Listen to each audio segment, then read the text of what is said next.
Jejum. Mais do que fome, a chave espiritual que moveu o céu na Bíblia. No mundo moderno, o jejum é frequentemente associado à saúde, dietas detox ou à busca por bem-estar físico. Mas para os antigos, era algo infinitamente mais profundo e poderoso. Era uma tecnologia espiritual, uma arma secreta no arsenal de profetas, reis e do próprio Messias. A prática de abster-se de comida não era sobre esvaziar o estômago, mas sobre esvaziar-se de si mesmo para ser preenchido por Deus. Esta é a surpreendente e detalhada história do jejum, uma jornada que nos leva desde os dias solenes da Torá até o confronto épico no deserto da Judéia, revelando como o ato de sentir fome podia alterar destinos, derrubar impérios e abrir os céus. Jejum. Quando a alma grita mais alto que o corpo. O fundamento na Torá. O jejum que define um povo. A primeira e única vez que o jejum é explicitamente ordenado por Deus na Torá é no dia mais sagrado do calendário judaico, o Yom Kippur, o dia da expiação. Em Levítico 16:29, a ordem é clara. No 10º dia do 7º mês, afligireis as vossas almas. A tradição judaica, desde o Talmud até os dias de hoje, entende afligir a alma como um jejum completo de 25 horas, abstendo-se de comida e bebida. Este não era um jejum por um favor pessoal, mas um ato coletivo de arrependimento nacional. Um momento em que toda a nação se humilhava, reconhecendo sua fragilidade e sua total dependência da misericórdia divina. Era o jejum que limpava a lousa espiritual de Israel. O jejum do clamor, luto, arrependimento e livramento. A partir dessa base, o jejum evoluiu como a resposta humana instintiva aos momentos mais desesperados da vida. O luto de um rei. Quando o filho do rei Davi com Batseba adoeceu mortalmente, Davi jejuou e prostrou-se em terra, implorando pela vida do menino, segundo Samuel 12:16. Seu jejum era a expressão máxima de seu coração partido, uma tentativa de reverter um decreto divino através da humilhação pessoal. O arrependimento de uma cidade. A história de Nínive, em resposta à pregação relutante de Jonas, é o maior exemplo de jejum coletivo da Bíblia. Do rei ao mais humilde cidadão, e até mesmo os animais, todos jejuaram e se cobriram de saco e cinzas. O resultado foi surpreendente. Deus viu seu arrependimento genuíno e arrependeu-se do mal que tinha dito que lhes faria, e não o fez. Jonas 3:10. O jejum de uma cidade inteira mudou a sentença de Deus. O pedido de uma rainha. Quando o povo judeu enfrentou o extermínio sob o decreto de Amã, a rainha Ester tomou uma decisão suicida: abordar o rei sem ser chamada. Antes disso, ela fez um pedido a seu povo: ide ajuntai a todos os judeus que se acharem em Susã, e jejuai por mim, e não comais nem bebais por 3 dias, nem de noite nem de dia. E eu e as minhas moças também jejuaremos. Ester 4:16. Este jejum de 3 dias foi o combustível espiritual para o ato de coragem que salvaria uma nação. O jejum da revelação. O caso extraordinário de Daniel. Nenhum profeta explorou o poder do jejum para obter clareza e revelação divina como Daniel. Sua história apresenta 2 tipos distintos e poderosos de jejum. O jejum da separação. Daniel 1. Levado cativo para a opulenta Babilônia, Daniel e seus amigos recusaram as finas iguarias e o vinho do rei, que eram consagrados a ídolos e contrários às leis dietéticas judaicas.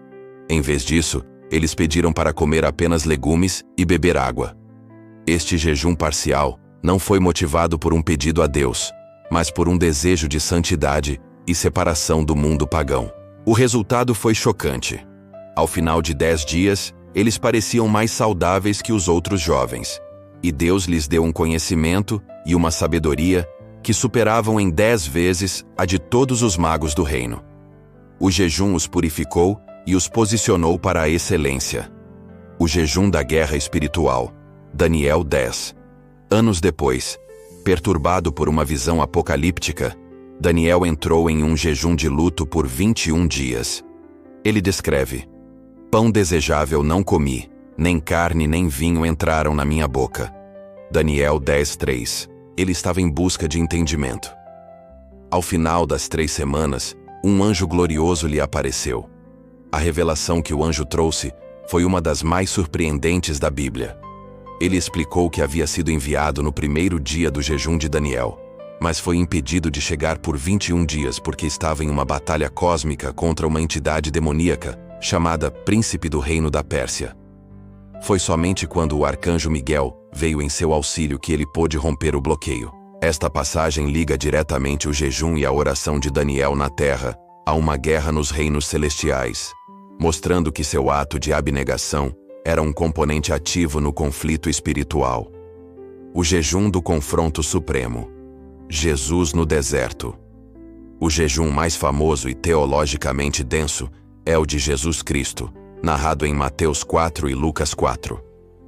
Após ser batizado e cheio do Espírito Santo, ele foi conduzido pelo próprio Espírito ao deserto com um propósito específico: ser tentado pelo diabo. Durante 40 dias e 40 noites, ele jejuou.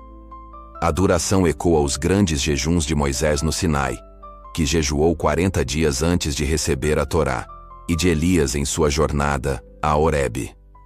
O jejum de Jesus não era para obter poder, mas para se preparar para o confronto que inauguraria seu ministério público. No auge de sua fraqueza física, o tentador veio com 3 propostas, cada uma atacando o núcleo de sua identidade e missão. A tentação da provisão. Se tu és o Filho de Deus, manda que estas pedras se tornem em pães. A resposta de Jesus estabeleceu o princípio fundamental do jejum. Está escrito: nem só de pão viverá o homem, mas de toda a palavra que sai da boca de Deus. Ele afirmou a supremacia do sustento espiritual sobre o físico. A tentação da presunção. Satanás o desafiou a se jogar do pináculo do templo, confiando que os anjos o salvariam. Jesus recusou testar a Deus, demonstrando submissão em vez de espetáculo.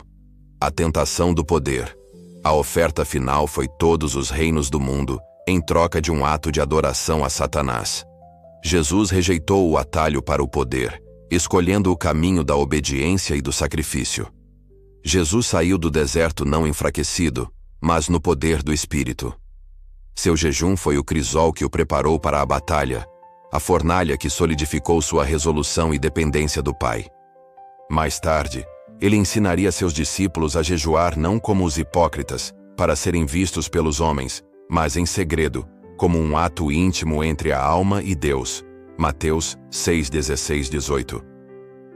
O jejum na tradição judaica e na igreja primitiva. A prática continuou a ser central. No Talmud, os rabinos discutiram as leis de jejuns públicos, em tempos de seca ou perigo, e privados. A Cabala ensina que o jejum diminui o poder da alma animal, Nefesh HaBehamit, permitindo que a alma divina, Neshama, se manifeste com mais clareza. Na igreja primitiva, os apóstolos jejuavam antes de tomar decisões cruciais, como enviar Paulo e Barnabé em sua primeira viagem missionária. Atos 13:2-3.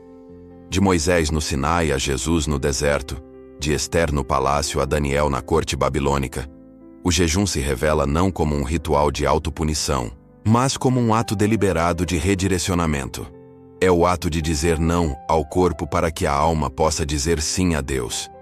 As histórias bíblicas nos mostram que, em momentos de profunda necessidade, seja por livramento, arrependimento, sabedoria ou preparação, silenciar as demandas da carne era a maneira mais eficaz de amplificar o clamor do Espírito e, de forma surpreendente, mover a mão que move o universo.